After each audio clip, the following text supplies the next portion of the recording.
Hey, we're doing stand-up comedy in Los Angeles, Dallas, Texas, Austin, Texas, Baltimore, Hartford, Connecticut, Syracuse, Atlantic City, Levittown, Cohoes, New York, and Providence, Rhode Island. Go to jimmydore.com for a link for tickets. So here's another great part of the hearing. Tulsi Gabbard will be required to disown all support for whistleblowers as a condition of confirmation today. Edward Snowden says, I encourage her to do so. Tell them I harmed national security and the sweet, soft feelings of staff. Indeed, that's what passes for the Pledge of Allegiance. Hey, thank you for your service, Edward Snowden. Thank you for your service. Edward Snowden, what he did was, just like Julian Assange, revealed crimes being committed by your government against you. Yeah, they weren't spying on. They're spying on you. On you. You must be the enemy. On you. Fucking pricks. So that's what Edward Snowden did. Edward Snowden is a patriot and a hero. And now all the dumb shit liberals thought he was bad because they thought, well, if it's Obama watching me every second day, that's like Jesus. Yeah. And now this garbage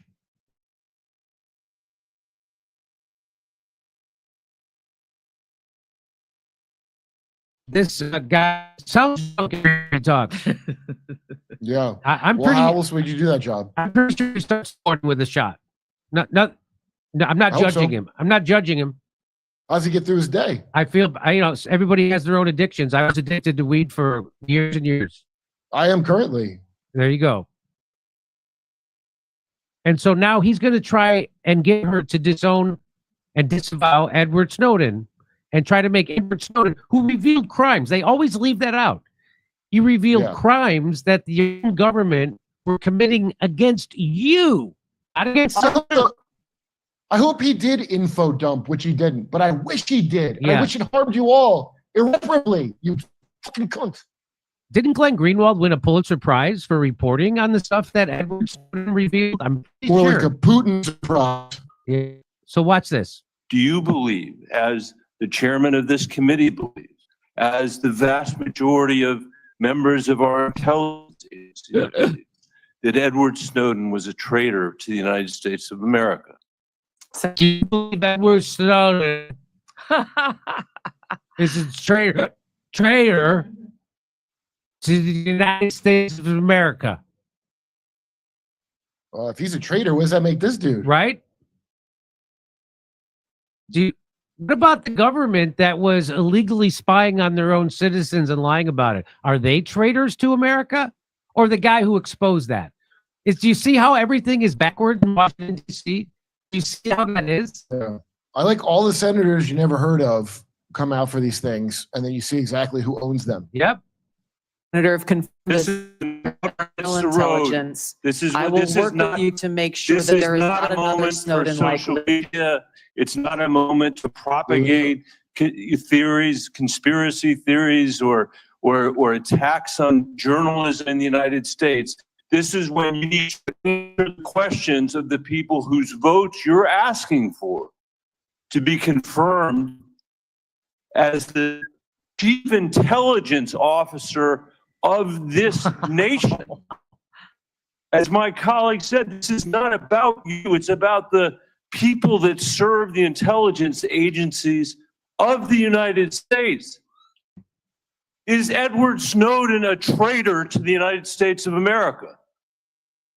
That is not a hard question to answer when the stakes are this high. Senator, as someone who has your served answer, in yes or no, is Edward Snowden a traitor to the United States of America? As someone who has I'll go worn a uniform in that, I understand how. I want you to explain the theory of relativity to me, yes or no? Are they gonna let him drive home after that? No kidding. This is where Robert hits the road. Get his keys. What is the MC square? What does it mean? Yes or no? Do you support this onesie? What a So she's spoken out in support of Edward Snowden, and of course the Democratic senator and Blob going to attack you for the good thing you do. They're not after Tulsi Gabbard for her support of Israel in their slaughter of women and children in Gaza. No, they're not on her for that. They're on her for sticking up for someone who blew the whistle on crimes your government was committing against you. So that just like with RFK Jr., they don't attack him on the things he's done wrong. They attack him on the things that they've done right. Just like they attacked RFK for suing Big Pharma and winning. They attacked him for that. They're attacking her for standing up for a whistleblower who let everybody in America know that your own government is committing crimes against you. By the way, they've gone on and they're supposedly, because of Edward Snowden's whistleblowing, they've supposedly had reforms. Who did it? Who reformed it? Congress. They're like, hey, yeah, that's right.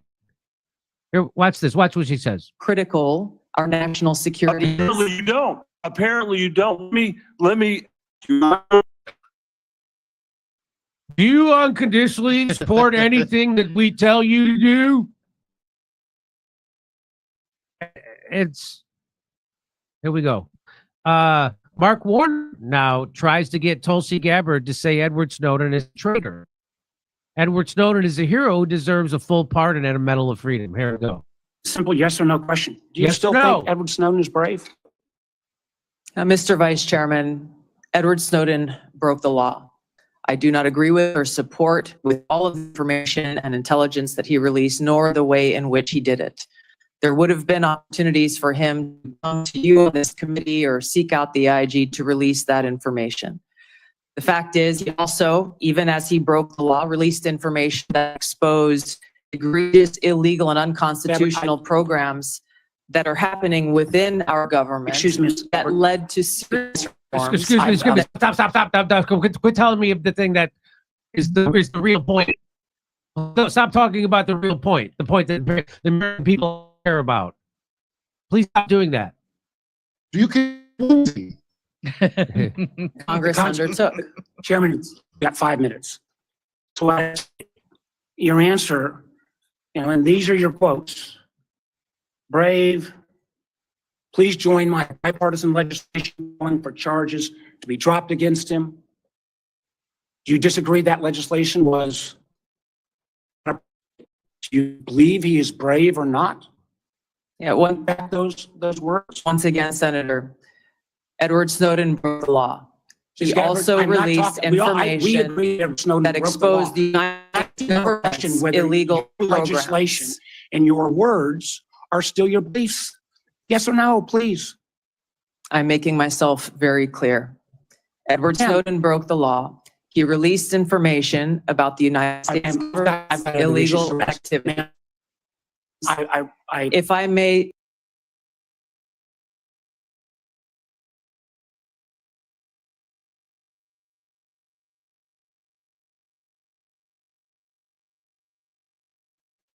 Finish my senator.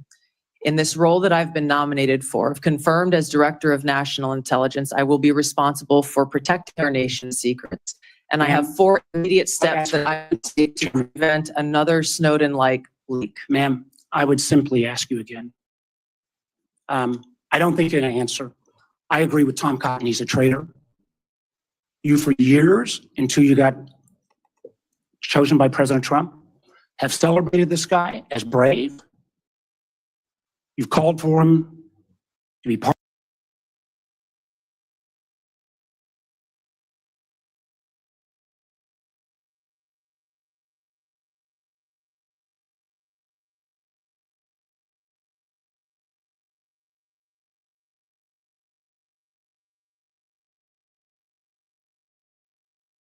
Pardon for his charges to be dropped. I cannot imagine a director of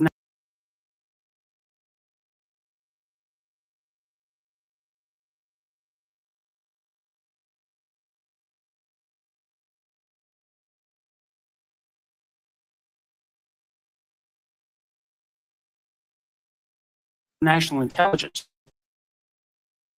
that would say that kind of behavior is okay. We maintain the trust of the IC and the contractors who work for it. How would we maintain How do we maintain The the trust contractors. of the people who are illegally spying on Americans? How are we going to maintain the trust of the people who are committing crimes against America if we're going to have people like Edward Snowden tell you about the crimes they're committing?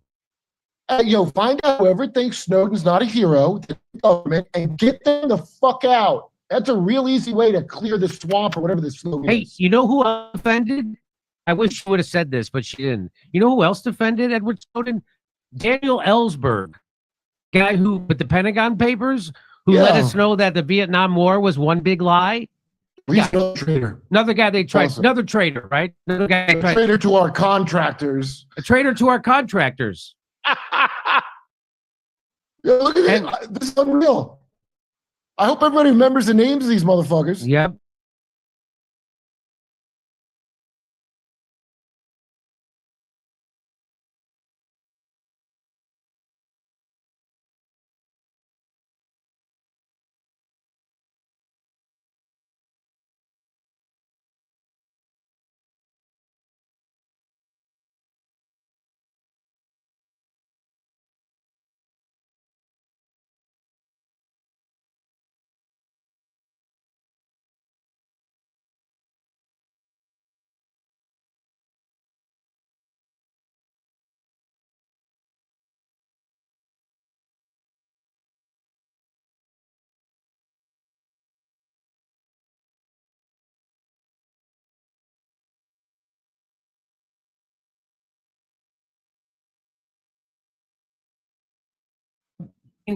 The trust of our Five Eye partners.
I find it very troubling.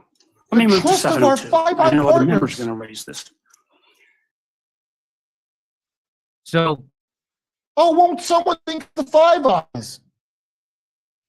so, and there's no way for Edward Snowden to get this information out. There aren't proper channels. If What we do went- you, I mean, he's the only hero there. Yeah. All the ones who didn't do what he did are punks. So, He's the only guy whose head was on right in the whole group. hey, we're doing stand-up comedy in Los Angeles, Dallas, Texas.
1984.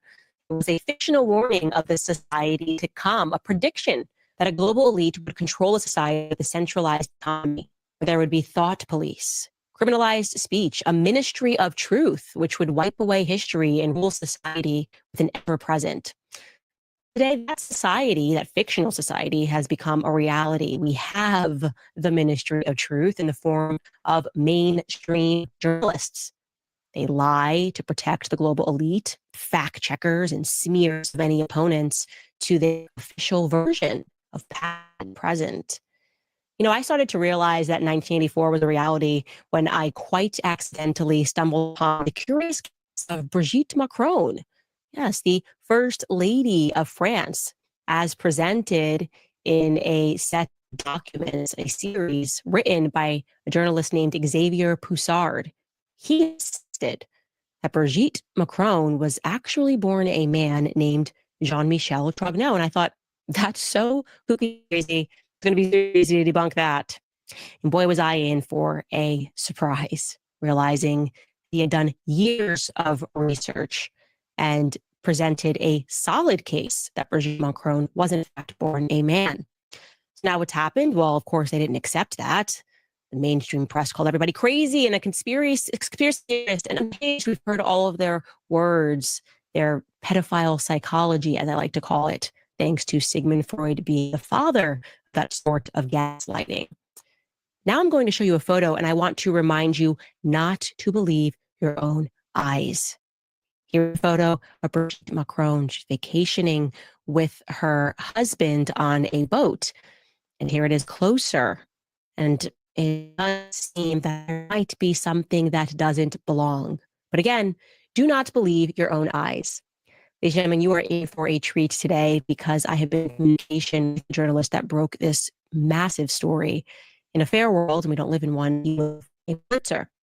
Instead, what is happening is that he is all but avoiding going back to France, not because he's being prosecuted for breaking the story, but because now they are trying to boggle him down legally by digging up an article he wrote 3 years ago and accusing him of, you're not going to believe it, guys, anti-Semitism. Breaking the rules of anti-Semitism, as what he's actually doing is potentially exposing a pedophile ring that doesn't just expand across France, but as we are starting to realize as we do more research, it does appear to be a global elite ring. So we're going to speak to him, going to remind you that there still has not been a single photo presented to the public that is not easily debunked of Brigitte Macron growing up. His theory? Well, Jean-Michel Trogneau lived as a man until 1980, when he assumed the identity of his little sister, Brigitte. Since then, he will not present any photos or just simply have Jean-Michel Trogneau walk out with his sister if he does, in fact, exist. And by the way, he does exist. It's just that he's now living as Brigitte Macron. Ladies and gentlemen, that's what we have coming up, an incredible exclusive interview with Xavier Poussard. Don't go away.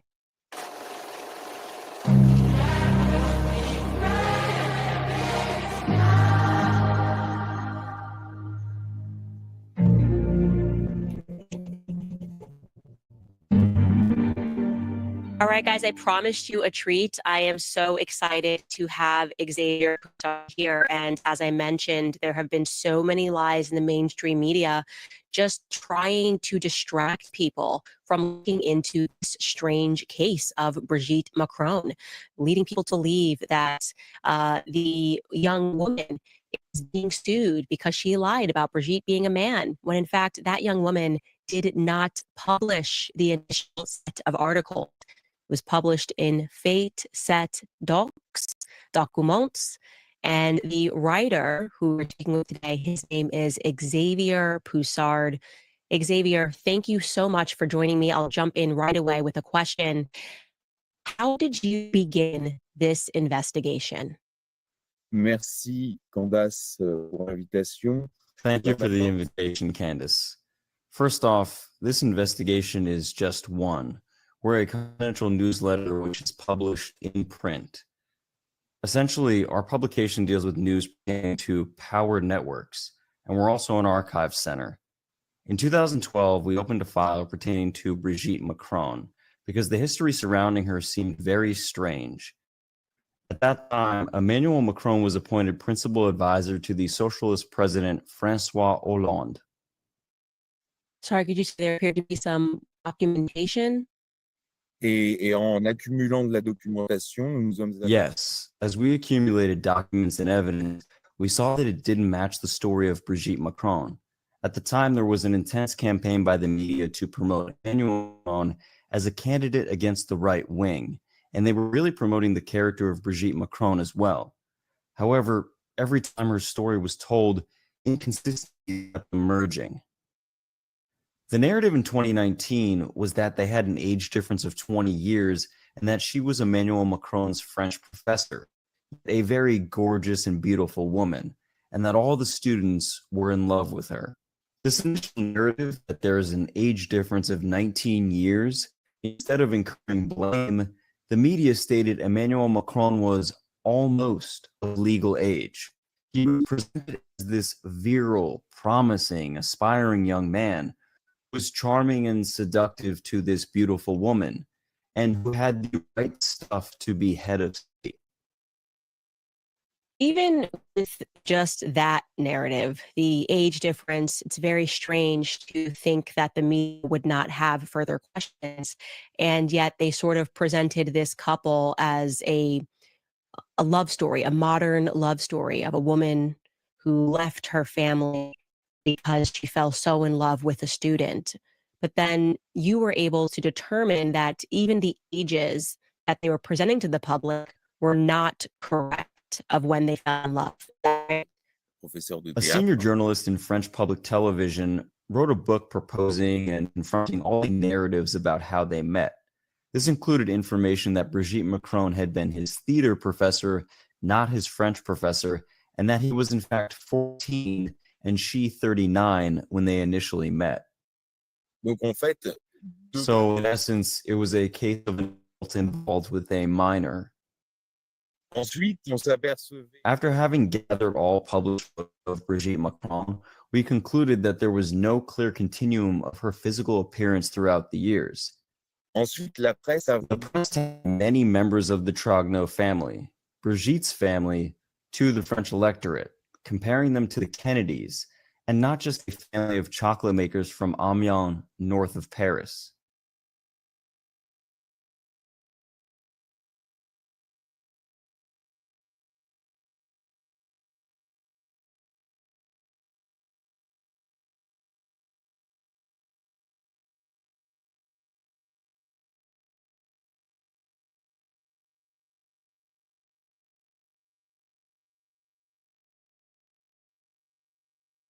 All the biographies published emphasize the members of the family for the simple fact that Macron is a technocrat.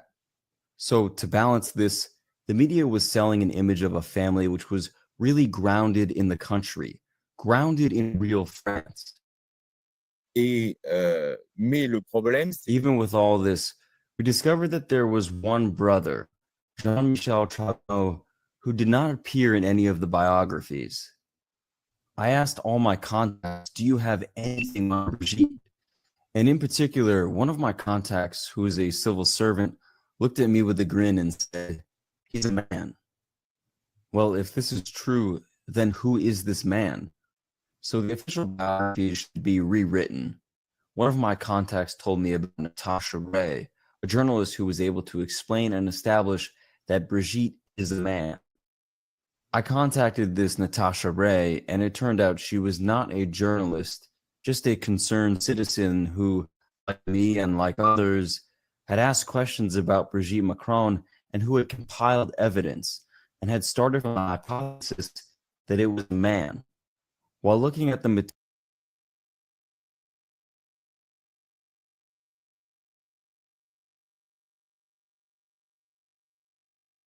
material, she had found in the family photo a little boy with his brother whom I had already identified but hadn't yet matched a face to, and who was indeed Jean-Michel Trogneau. So we agreed that I would publish her findings in this investigation. Wow. And just so my audience is clear, Natasha Ray is the one that the media is trying to present as the person who published the document. She is the one that is currently being sued. We're going to discuss the actual reason she's being sued for, but Xavier Poussard is not being sued for libel in France whatsoever.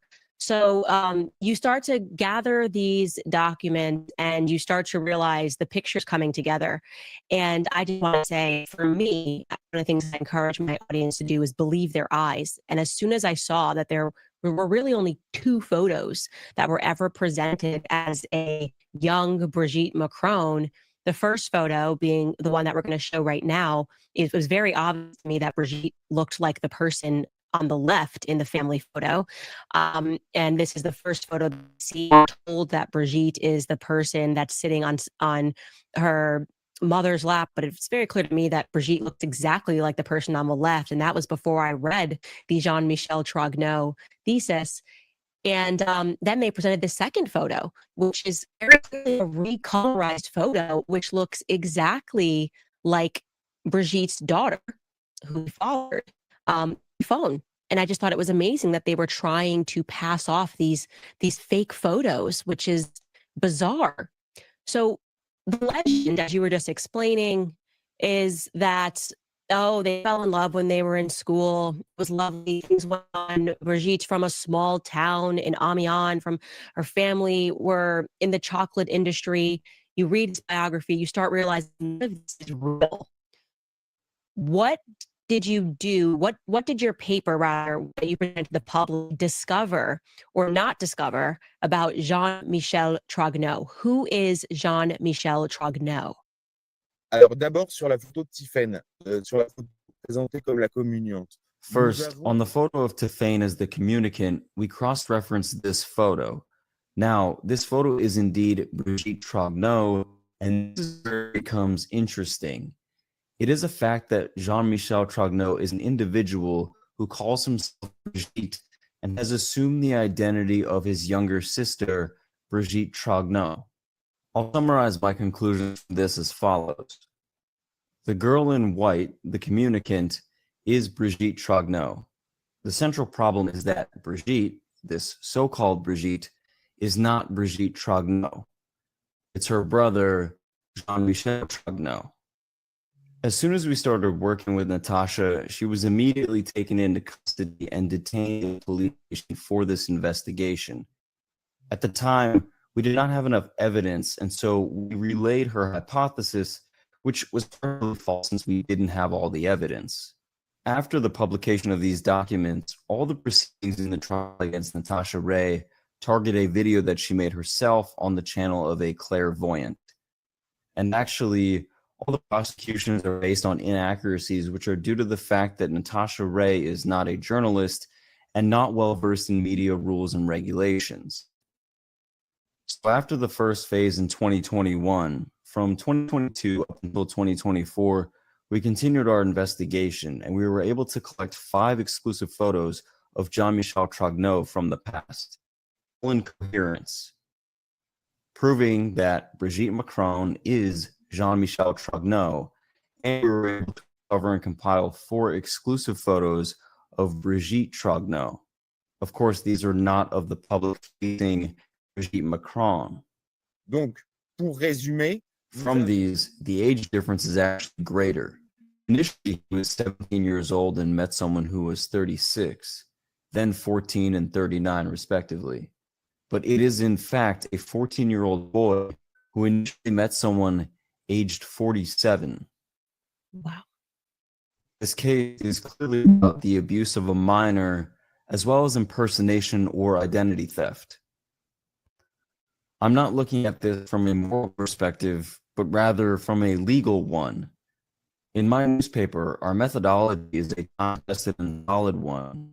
We accumulate evidence and cross-reference it, so I assert to the public that Brigitte Macron is a man named Jean-Michel Trogneau, who was born on February 11th, 1945. Sorry, give me that date again. 11th of February, 1945. Of February 1945. And I just want to I just want to clarify. So you are saying that the legend, which was sold to the public, that, 17-year-old boy or young man fell in love with his 34, 36-year-old teacher is fictitious. And the truth is that Emmanuel Macron was only 14 years old and Brigitte Macron was how old? Are you saying 47? 47. See, 47. So she was 47 years old when they met. So in this case, it was roughly 6 years before Brigitte met Emmanuel when he was 14 that she, Jean-Michel Trogneau, in reality, started to live with her sister's identity. 6 years before, used a fake identity. Wow, explosive.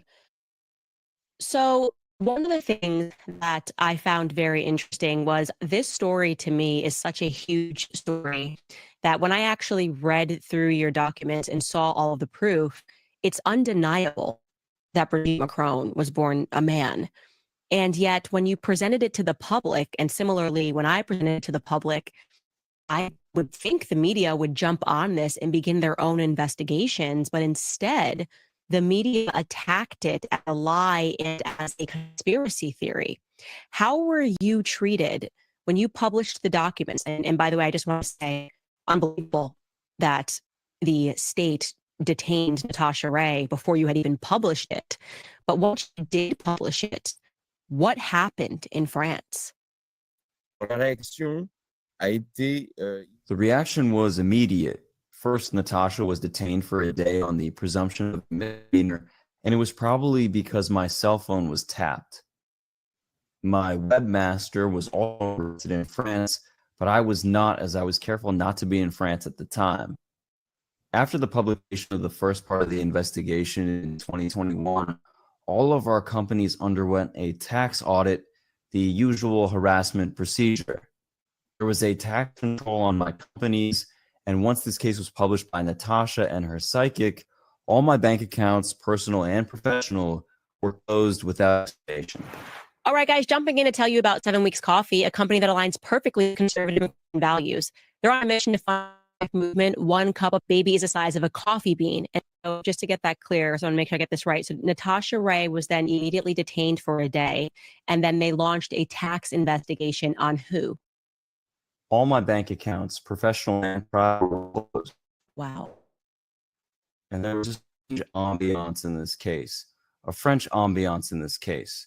For example, a journalist in Liberal Lopes, which is a weekly publication of the group Le Monde, it's like the New York Times. It's a liberal left woman who said, okay, this is fake news. And first of all the pieces she discovered arrived at the same conclusion we had. Mm-hmm. And then she was followed by the Secret Service in a hostel where she had a meeting with Natasha. So it was a very strange thing. It's like in your United States with big corporations. In Paris, there's an expression that says, Brigitte is untouchable. And in fact, one humorist who was on national TV in France was fired for saying Brigitte was abusing and oppressing a student because Brigitte and the government just have so much power. And a lot of journalists are afraid to cover this case. And due to the nature of the case involving abuse, many people aren't comfortable pursuing it. There are multiple theories around Macron. You could say it's a pedophile network with a lot of people in France involved in these crimes. For example, the French Department of Justice is run by Eric Dupont-Moretti, who is a lawyer famous for the Procès du Trois case, where 12 children were victims of sex crimes, but he got all the accused abusers off and they are now free. Mm-hmm. Another example was an incest case where he obtained plea deals for the defendants and really advocated for organized crime groups and these pedophile networks. And there's a lot of people like this around Macron. For example, Jack Long, who is the chair of the Arab World Institute, was involved in the Epstein case. You must remember that when Epstein was arrested in New York, he was invited to France to attend the 30th anniversary of the Louvre Pyramid by Long, all the French establishment in attendance. You must also recall that Ghislaine Maxwell is originally from France. So is Jean Brunel. So there is an aura of pedophilia surrounding those in power in France under Macron and under Brigitte Macron. And all the journalists know, but they don't say anything because they're afraid to lose their jobs. Yes. And it's incredible that there is this exact same thing happening in America right now. I mean, they fully attacked me for exposing a similar pedophile network of power that is happening here in America. And I know that I messaged you and I was explaining this to you. That's so strange that even when you say, hey, it's very weird that they keep protecting pedophiles, you start to realize that the media, which we refer to as the establishment media, you refer to it as corporate media, are literally employed to protect pedophiles in power and to ruin the lives of any independent journalists who risk everything to tell the public. I want to ask you, Xavier, because there's something very interesting in your article pertaining to Emmanuel Macron.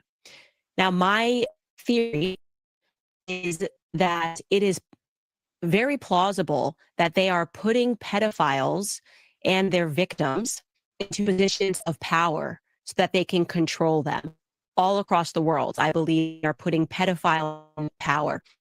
And I was very compelled by your investigation into Emmanuel Macron's childhood.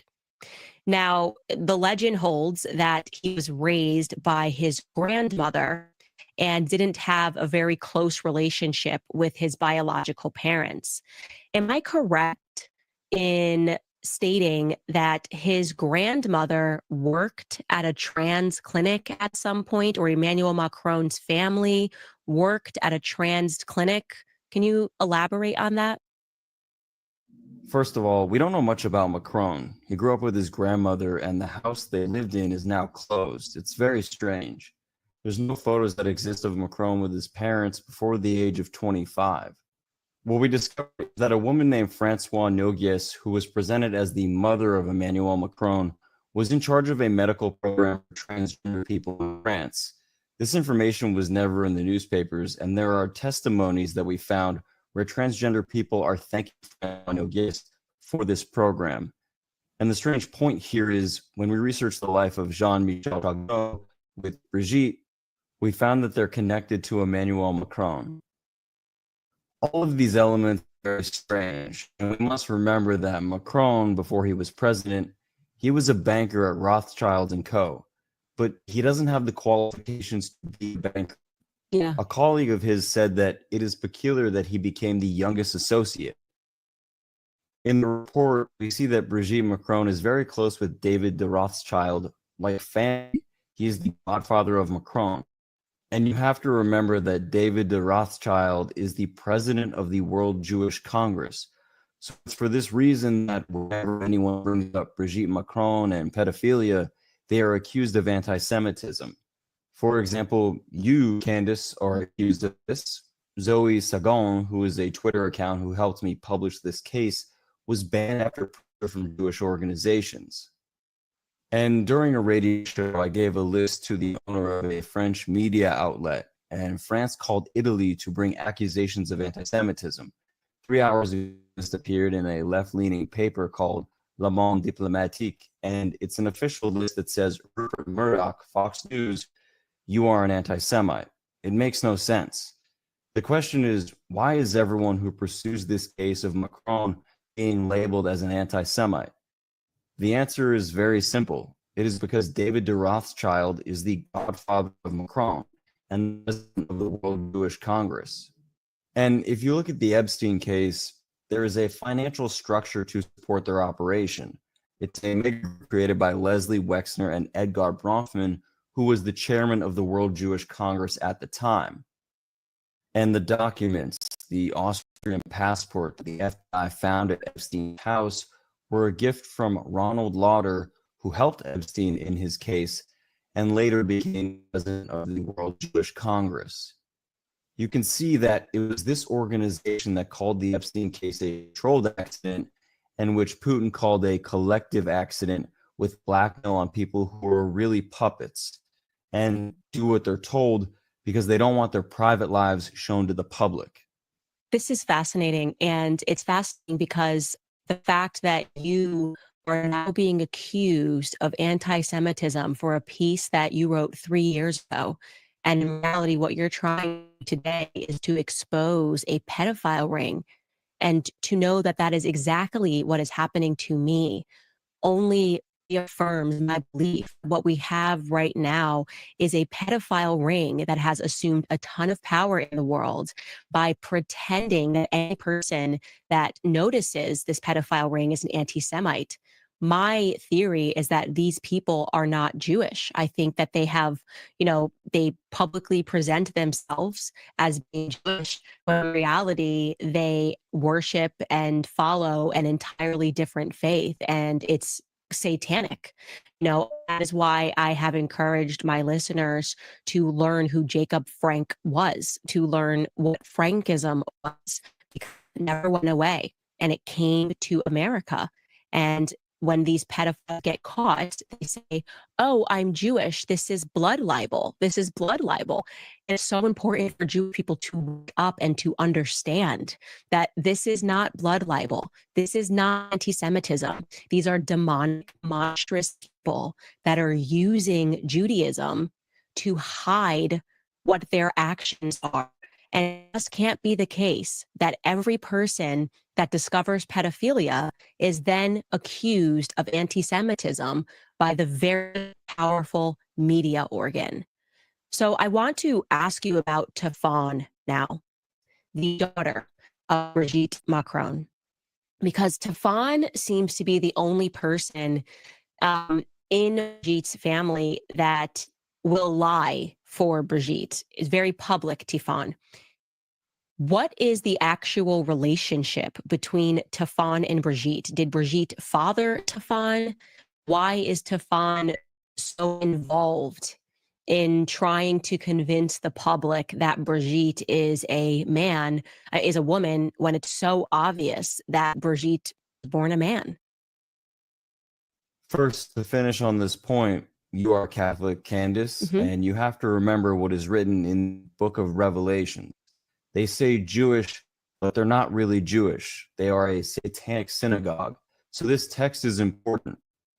Tiffany Ozier is the niece of Brigitte. She's the daughter of Brigitte Trogneau, and legally she is the niece of Jean-Michel Trogneau. They didn't change the story. It's just misdirection. In the Epstein case, they used a lot of misdirection. Like when you watch something by David Copperfield, it seems to be very complex, but at the end, it's a very simple thing. It was just a switch in identities. In the mid-'80s, a brother takes the identity of his sister. That's it. Then we observed something strange about Tiffany Ozier. She was a lawyer in the north of France, and when we pursued this case, she suddenly wrote a book and became a writer and increased her social status. And her sister, who was a renowned cardiologist in Paris, suddenly became a contemporary artist in the style of Jeff Koons. She has associated her art with Jacques Long, who is friends with Macron and was friends with Epstein.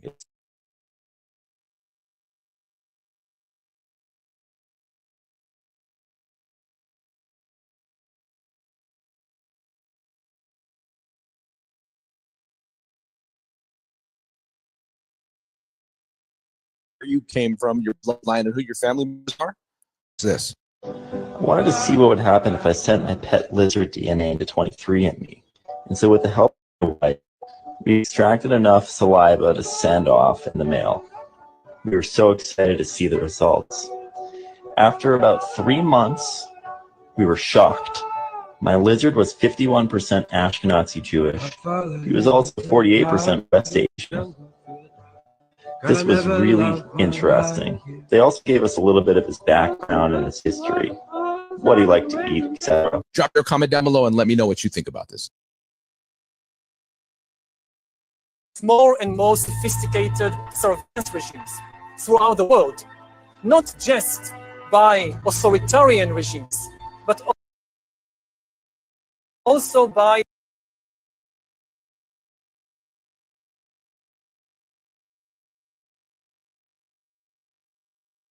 democratic governments. The US, for example, is building a global surveillance system, while my home country of Israel is trying to build a total surveillance regime in the West Bank. But control of data might enable human elites to do something even more radical than just build digital technologies. By hacking organisms, elites may gain power to re-engineer the future of life itself. Because once you can hack something, you can usually also engineer it. And if indeed we succeed in hacking and engineering life, this will be not just the greatest revolution in the history of humanity. This will be the greatest revolution in biology since the very beginning of life 4 billion years ago. For 4 billion years, nothing fundamental changed in the basic rules of the game of life. For 4 billion years, dinosaurs, amoebas, tomatoes, humans, all of life was subject to the laws of natural selection and to the laws of organic biochemistry. But this is now about to change. Thing I want you to notice is what does nation we have number one killer of human beings in the world is cardiovascular disease. Number two killer of human beings in the world is cancer. The number three killer of human beings is modern medicine. Number three, the third leading cause of death is medical error. It's the third leading cause of death in the industry designed to prevent death. Like if you translate that to any other industry, it'd be laughable, right? I mean, if you sold home security systems, but you were the third leading cause of home invasion, you'd probably be out of business. Right? Yeah. But this is where we go to get our advice on how to be healthy. We should be going there for catastrophic medicine. We're very, very good at medicine. What we're not good at is keeping people healthy. How dare you think that your government could be involved in a false flag attack at all? Well, let me tell you something, sweetheart. You don't have to believe that 9/11 was an inside job, but you better tether yourself to the understanding that false flag events are a reality because a former sitting president who was subsequently assassinated in the back of a car next to his wife, JFK, he refused to sign off on a false flag event. The CIA to him. It's called Operation Northwoods. You should look this up. One idea that they floated was a fabricated shoot down of a U.S. Air Force plane. They also floated blowing up a U.S. ship. And other ideas that they had were just to orchestrate a series of terror attacks on United States citizens. They thought maybe in Miami, maybe in D.C., we'll just start killing people and blaming the Cubans. And JFK said, this is maniacal. I absolutely will not sign off on a false flag event against American citizens.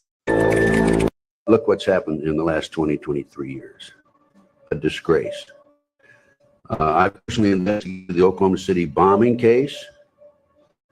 Huge cover-up. Jack Kennedy's assassination, huge cover-up. Bobby Kennedy's assassination, huge cover-up. World Trade Center, huge cover-up. Okay. Terrorism. They're using it as an excuse to avoid our constitutional rights and our civil liberties. The Bilderbergs.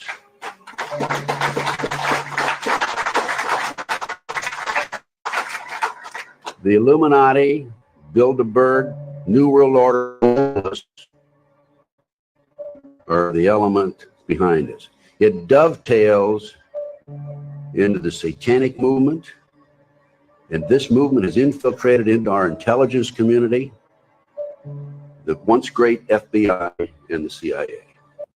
A large working city operating deep underground as we go about our lives on the surface above. It's real, and it's right here in the United States. Subtropolis. Decades ago, limestone was mined here for concrete and asphalt. What's left is space. A lot of space. Okay, so what's down here right now? We have 6 million square feet of buildings leased.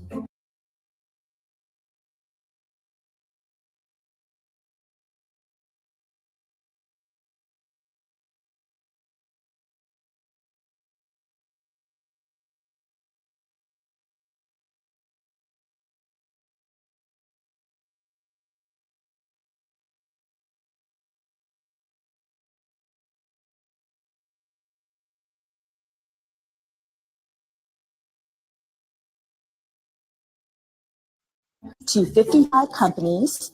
There's 1,700 employees that run around here and go to work every day.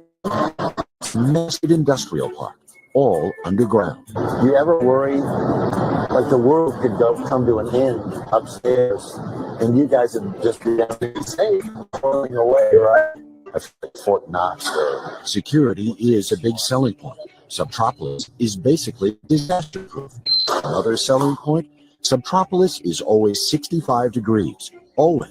What better place than to put a room full of computer servers? There's a lot of cool stuff in Subtropolis, especially in a company called Storage. What are you going to show us? We're going to show you Hollywood right behind these doors. Inside, aisle upon aisle of TV and movie trailers sent here by the studios for safekeeping. From the National Archives to food distributor Harris Brothers, the occupants of Metropolis praise the predictability of doing business in a place where the sun never shines nor sets. So we had to become farmers because, well, mainstream food is poisoned. We had to get... What I'm saying is I don't believe the history we've been taught.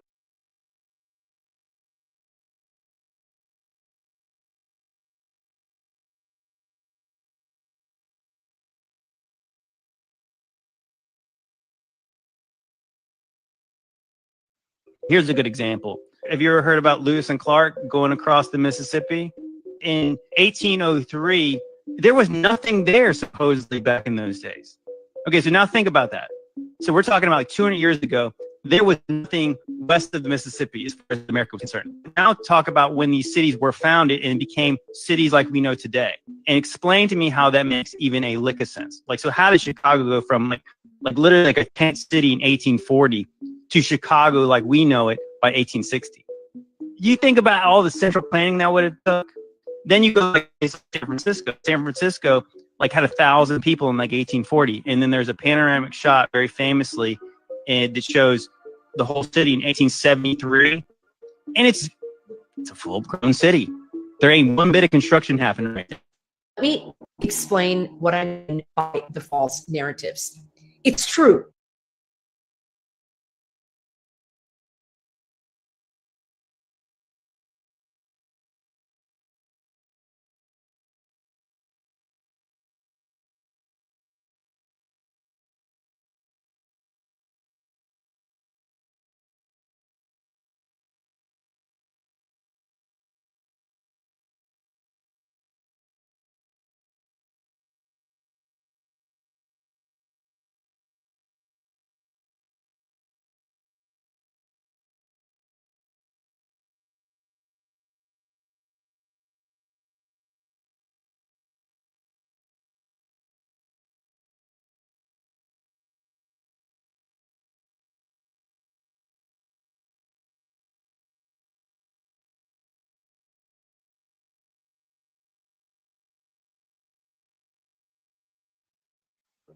That there was no water or there was no water that was available to be used in the fire hydrants. That is a fact. The reason why I'm putting in the category of the false narrative, hear me out, is because now the general population has something that they can pinpoint as to the reason for the massive destruction of the fire, rather than the actual and obvious to those of us who are true cause of the fire, which is the intentional decimation, depopulation.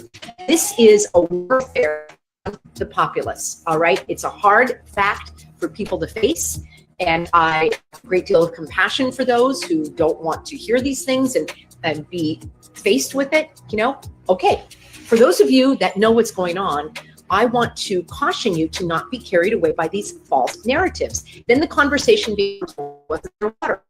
Becomes, well, why wasn't there water? No, the conversation is there was no water because water does not put out an electrical microwave fire. If water had been used on these structures, it would have been apparent to those of us with eyes to see. And if I am putting together the forensics, looking at the facts and the evidence that we can see, this is not the natural behavior of an outdoor fire.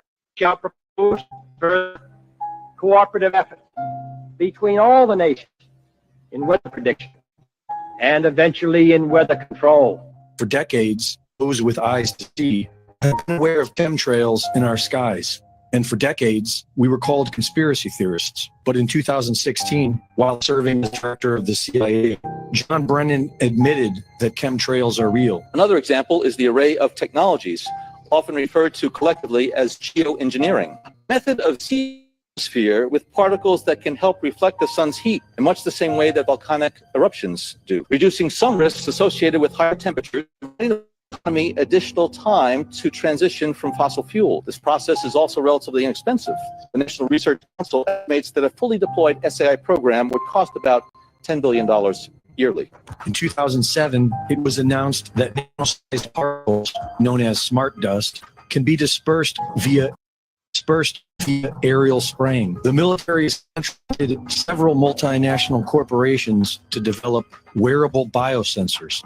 Biosensors and smart dust become something known as body dust that can spread inside the human body as an active network, capable to provide telemetry from inside the body for the use of monitoring humans.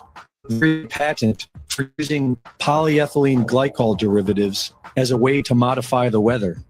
So it looks like utility companies are responsible for starting most of the wildfires in California. And it looks like that was the case again in the recent Eden fires in LA. So guess what Gavin Newsom did when he became governor of California? He passes a law shielding utility companies from wildfire liability. And here is all of the tea. We are now at 0.7 lives lost in those devastating wildfires. Saw an apartment building engulfed in flames. I saw the fire engine pull up this afternoon. A fire captain have one of his firefighters attach a hose to a hydrant, and that hose didn't fill up. The high school caught fire, homes burning on either side, and that fire over the last few hours just, I mean, look at this. It's just right now. Pacific Gas and Electric Company, PG&E, California's largest utility company, is responsible for igniting tens, if not hundreds of fires. In 2018, their neglected equipment sparked Camp Fire, the deadliest wildfire in the state's history. 85 lives lost, the town of Paradise reduced to ash, and over 30,000 residents displaced. And what did Gavin Newsom do? Well, during his 2018 campaign for governor, Newsom took $208,000 in donations from PG&E and asked by reporters how he could possibly hold PG&E accountable given their financial support of his campaign. Newsom dismissed the question as quote-unquote strange. PG&E was convicted of 6 federal felonies in 2016. After that, you took more than $2,000 to help get elected. How do I trust you to be running the show to come up with the solution? I wish you whatever you're working on, but that's a strange question. Is it that strange of a question? And when pressed on whether he would return money, he said unequivocally, no. Have you reconsidered giving the money back? The Rockefeller family started the school system with the objective of creating work ants that solve everything without questioning anything. A system where you don't really learn, you're indoctrinated by their ideas. The Rockefeller family promoted an educational model based on memorization and obedience, designed to train efficient workers and not critical thinkers.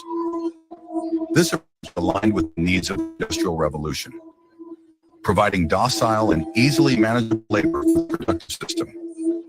This model, influenced by the Prussian system, sought to suppress creativity and intellectual independence in order to maintain social and economic control.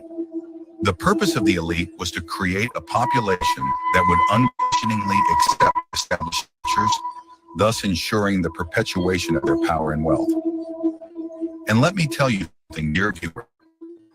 When we all rise up, the game that the elite have imposed for decades will be over. If you do not know where to start with all this new information I shared with you, I recommend that you investigate by your own means the mechanisms of the elite to begin to wake up, understanding, and applying their manipulation. I personally discovered all this from reading the book, Know the Only Truth, which reveals how the elites manipulate us and how, through raising our vibration, we can free ourselves from this system and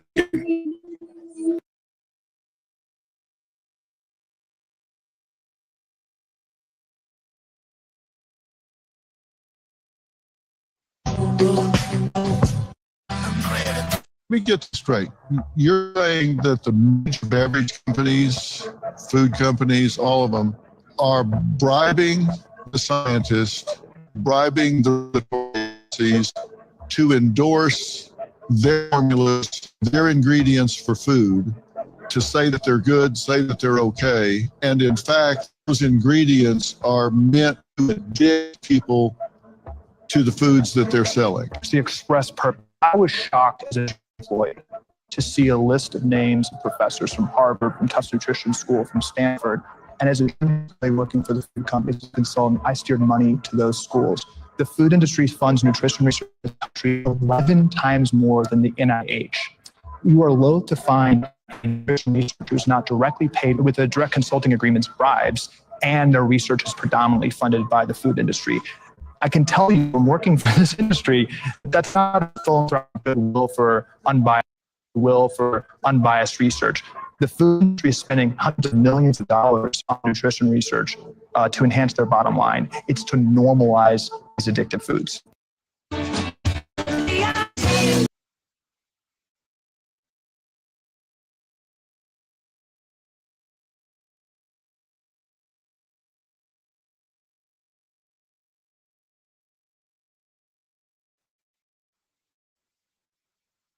Launched in part so we could live stream just this sort of content, underwent a very aggressive DDoS attack from France. Just last week, by the way, the media tried to paint me adjacent to a school shooter. I'm not kidding. Also, this last-ditch pathetic DDoS attack on my character in the world. And of course, there is the legal threat that arrived to me from Élysée Palace. And I guess my question is, what is everybody so afraid of? It certainly cannot be a lie that has warranted this type of panic. Welcome at long last to an incredible series that we've put together for you right here on Candace.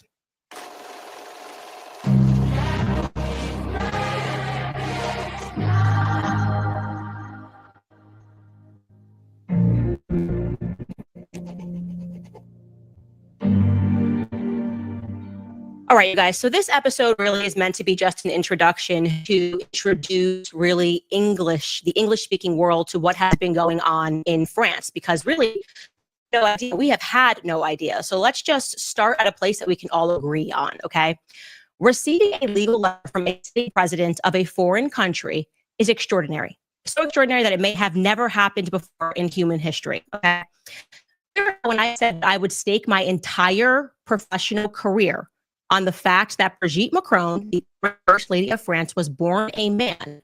For many people, of course, who did not believe me, because that just sounds crazy.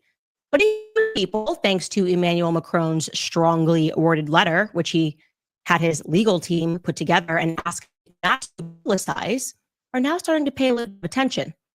Take this comment from popular Canadian YouTuber and lawyer who goes by Viva Frey, who wrote an episode regarding that letter. I was very skeptical at first that Brigitte was a man, but I've got to tell you, Macron's lawyers are really starting to convince me. Legally speaking, it was an implausibly stupid move what they did, okay? While refusing to just plainly state that Brigitte Macron, the current First Lady of France, was indeed born a woman, they used all sorts of tricky language to suggest that they could sue me for defamation over minor errors that I made in my reporting. Okay, essentially, they're not addressing the substance of the claim. Brigitte Macron was born a biological male, but instead attacking things like, you said in an earlier report that a picture from Brigitte's communion was colorized. This is false. This reporting has caused Brigitte to have mental anguish. Okay. But as I said, their lawyer made a critical mistake, because in order to prove defamation, you have to prove that somebody acted in reckless regard for the truth, that they knew the truth and they made a decision not to publicize it. Instead, they wanted to just publicize lies, which is something that if you guys watch this show, you know that I do not do. I do not engage in it. Quite the opposite. So by sending me a legal letter, they unintentionally provided me with a direct line, a direct link to ask Brigitte Macron and Emmanuel Macron pointed questions. They can't pretend they didn't see our questions, okay? The majority of the questions that we asked them were simply yes or no. Those are the answers that we needed, with the promise that we gave them that if she answered the questions, we would fully report on the facts. So I want to show you some of these very simple 21 questions that we asked Brigitte Macron so that we could use our platform to put an end to her mental anguish, okay? We asked, is the little girl pictured in the communion photograph, allegedly from 1963, the Brigitte Macron that is currently married to President Macron? Did Brigitte Macron ever use the name Veronique?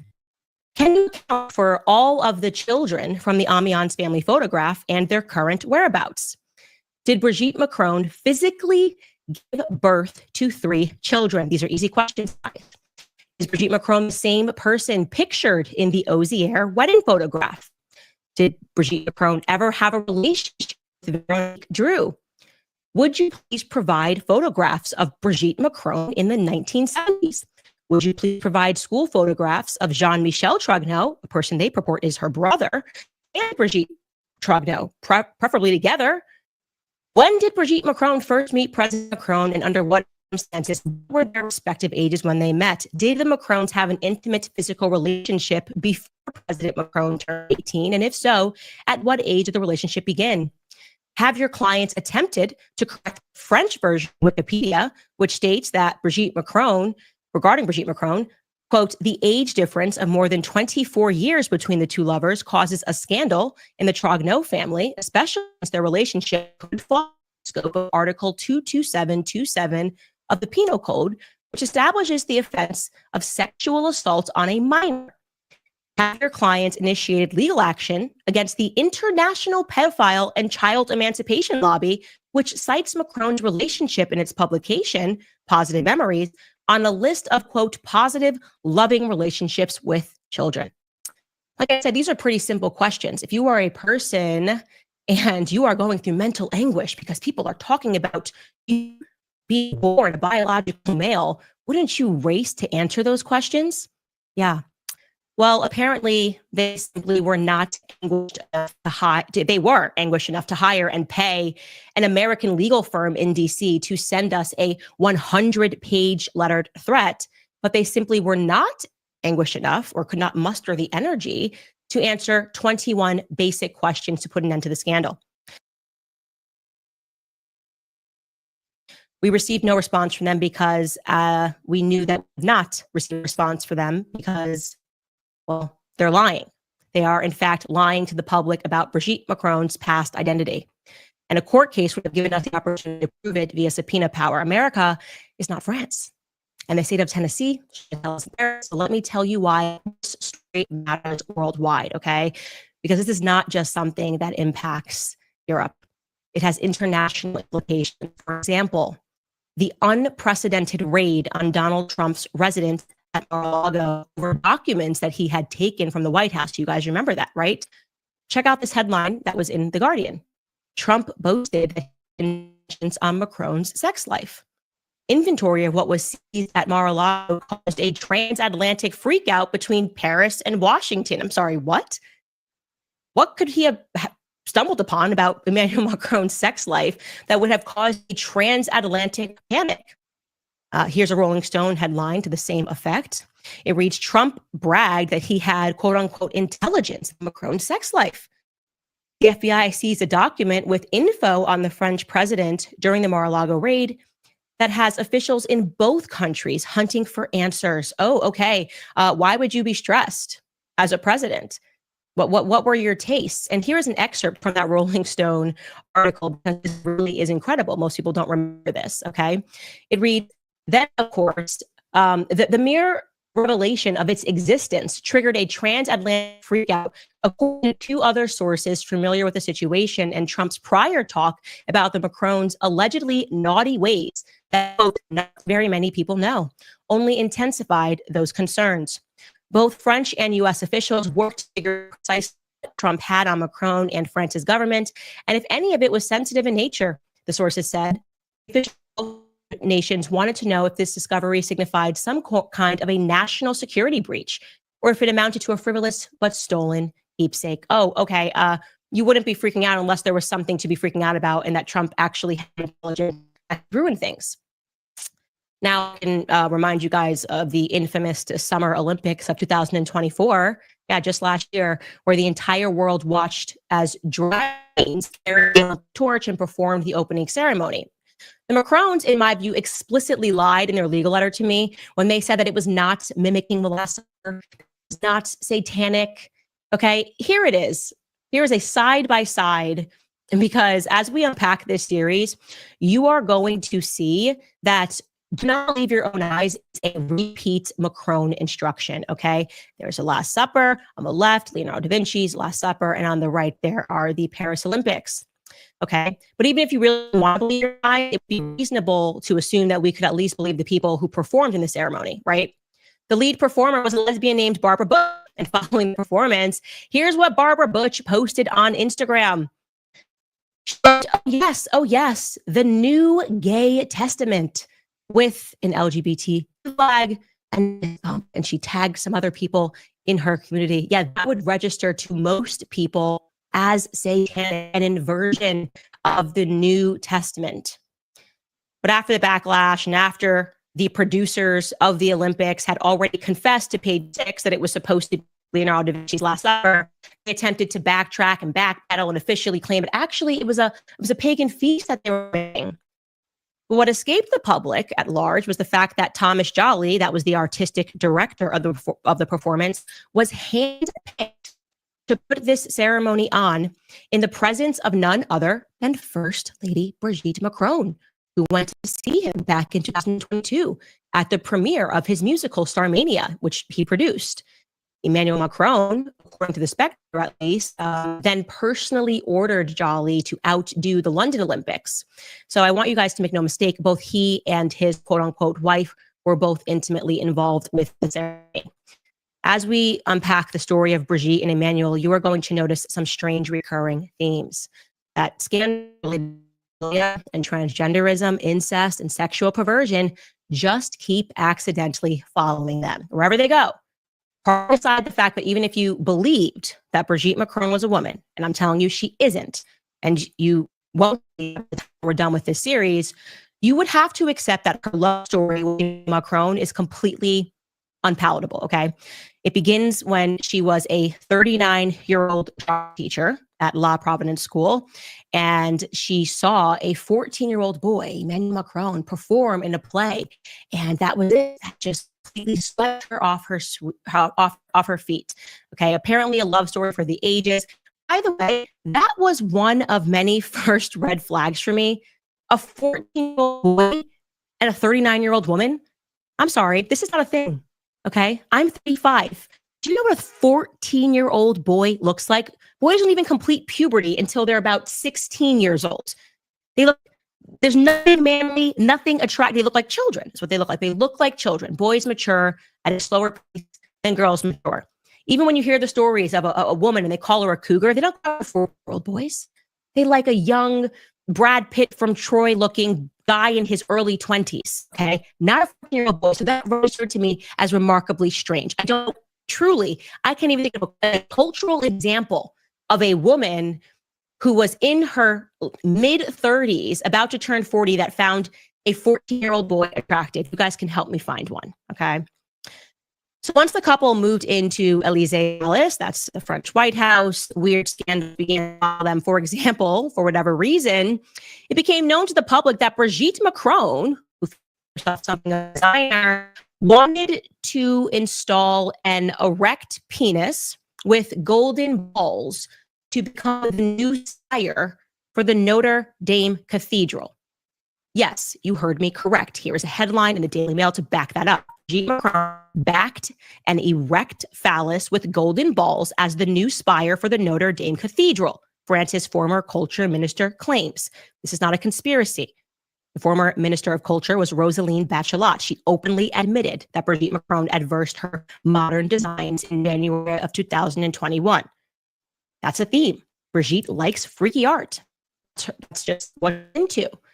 Just like when they moved into the Élysée Palace, she got right to work redesigning things that had meaning to her. Art has meaning.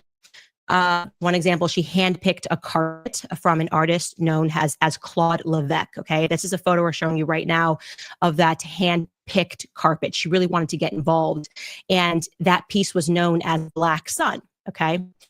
Regarding Claude Levesque, people started pointing out that there were a lot of pedophile undertones in his work. A work of a man that, through various missions, has sort of become this official artist of the French Republic.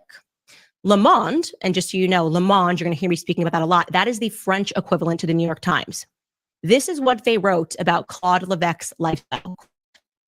Claude Levesque refers to the teenagers around him as his godchildren, nephews, assistants, and sons.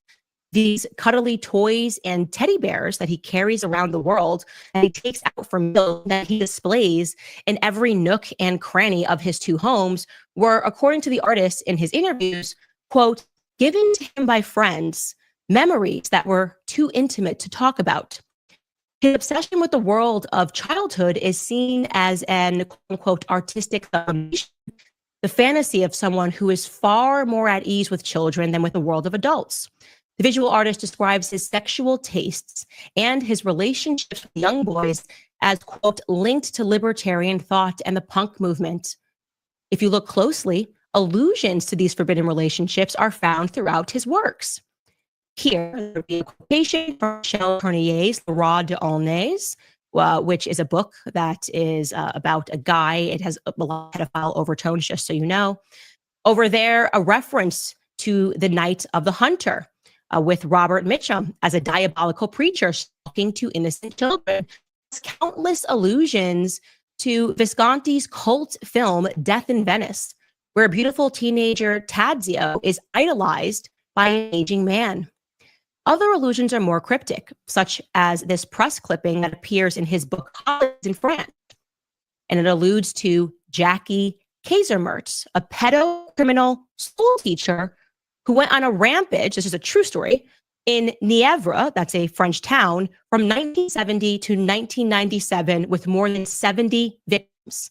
He was eventually sentenced in 2001 to 18 years imprisonment. That's the kind of stuff that Claude Levesque likes to put into his work and into his books, allusions to pedophilia.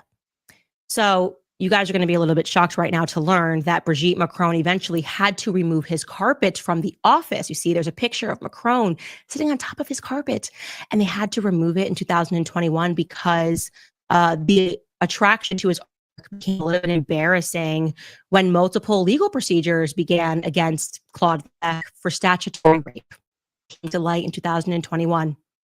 And ironically, in 2023, the artist Claude Levesque was indicted for the rape of minors when two brothers from that little town in Nièvre said that they were sexually assaulted when they were teenagers from him.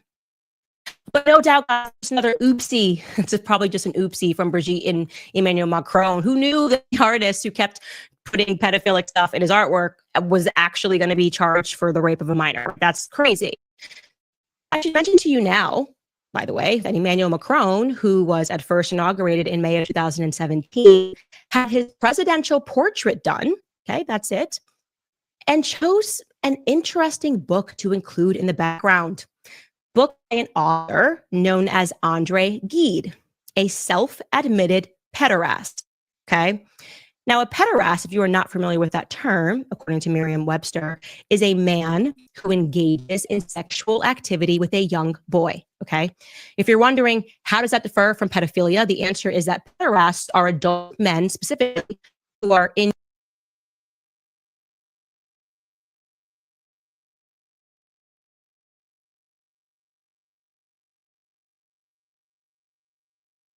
into only little boys specifically. So it doesn't include girls. Pedophiles can be into either as long as they are minors. So André Gide was a self-admitted pederast. He was into little boys. Which book did Emmanuel Macron select for his portrait? A book from André Gide entitled The Fruits of the Earth in English. Okay. In French, it's Les Nourritures Terrestres. Forgive my terrible pronunciation there. So that's the book that he chose. If you're wondering what it's about, the book is about how you should flee your family, rules. Gide's work was autobiographical in content. All right, he was in. His name is Helene Devic. Okay, here's what she said. I'm going to pull up her quotation here. She said, "On Gide, to say what? Clumsiness and error are inconceivable in a setting crafted to remain in the historic iconography of the country. Inevitably, someone in the presidential entourage, if not the head of state himself, has read Andre Gide's autobiography, Si le Grand est mort, where he tells the story of little Muhammad. He wrote, quote, how handsome he was, half naked under his rags, black and slender as a demon. The writer admires, quote, the slenderness of this child's body, the gracefulness of his bare legs peeking out from under his baggy pants. He describes how he sodomizes the child to his own exhaustion. 2 years later, he watches his friend Daniel sodomizing Muhammad, now a teenager. What message did the young and dashing president of the French Republic send with this photo posted on the walls now of school town halls? What should we understand? That pedo criminals can rest easy? Fantastic questions, Helene. What should we understand from the fact that Andre Gide is still taught, by the way, in American classrooms, and that he was awarded a post-mortem Nobel Prize in literature? I guess we should just understand oopsie, right? Oopsie again for the Macron couple. This just keeps happening. Then there is the case of Olivier Duhamel, who is a former French member of the European unbelievable power broker. Tippity top, doesn't get much higher than this. He's at the tippity top of French circle of elitists and one of the first to get behind Emmanuel Macron.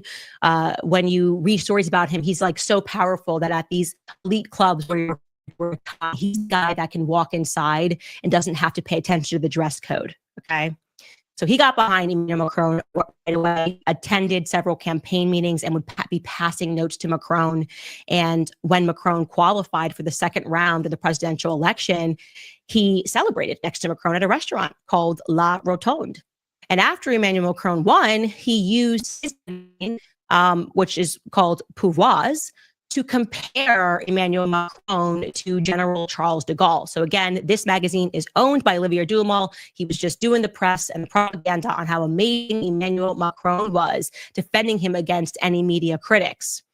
Olivier Duhamel would also boast openly about his meetings at the Élysée Palace, and it was also reported in Paris Match that he gave Emmanuel Macron advice on how to navigate scandals, particularly one which involved Macron's deputy chief of staff, a guy named Alexander Benalla, in the summer of 2018.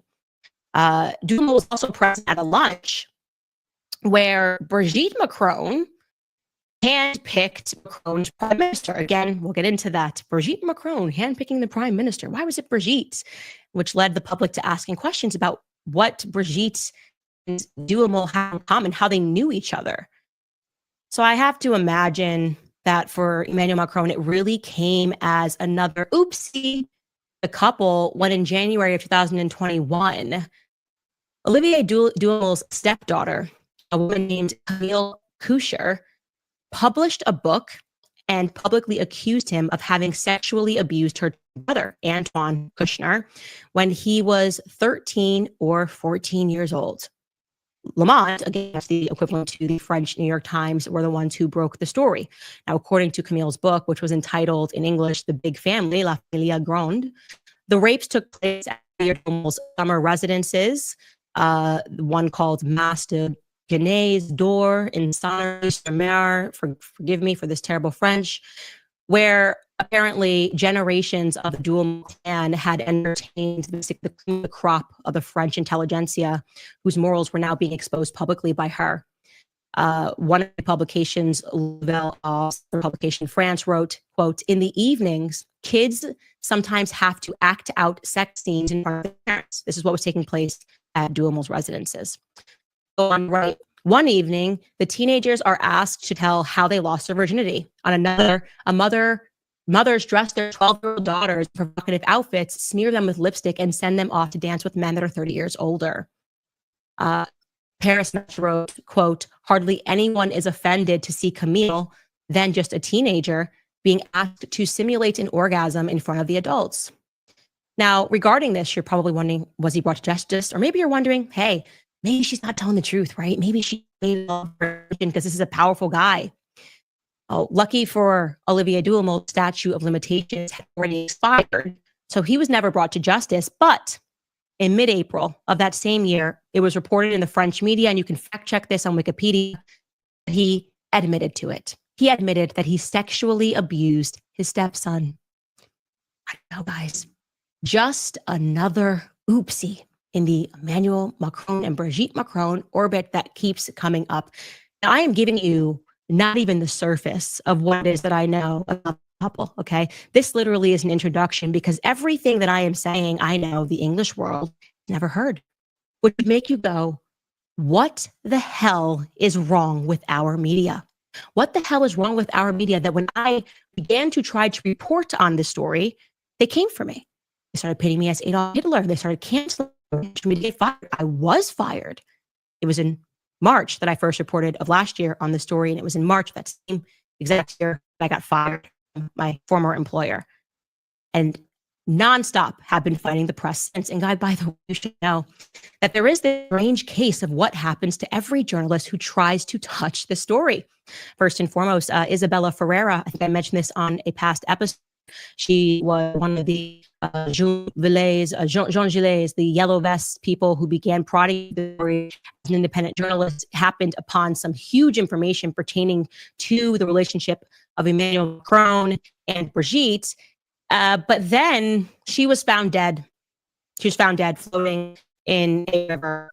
And her friends said that she didn't kill herself, but the media said she most definitely did, that she must have fell after she took a lot of pills. So that kind of stuff happens, I guess. Then there is Natasha Ray, who the media has been lying on, attempting to ruin her entire life. She had cancer. She was an independent journalist. This is the one that Brigitte Macron notoriously sued. And similar to what they sent him a letter, not the substance of the claim that Brigitte Macron was born a biological male, but rather pertaining to errors of misspeak when she spoke to Amandine Roy, who was similarly sued for invasion of privacy. Okay. And then there's one man still left standing, and that is Xavier Poussard. Xavier Poussard is the person that I am so honored to introduce to you guys on Monday. He is the journalist who has been diligently working on this, whose I am repeating, really. I feel blessed that he even selected me to be able to bring this to the public, that he trusts with the story. Xavier Poussard has been on this for 8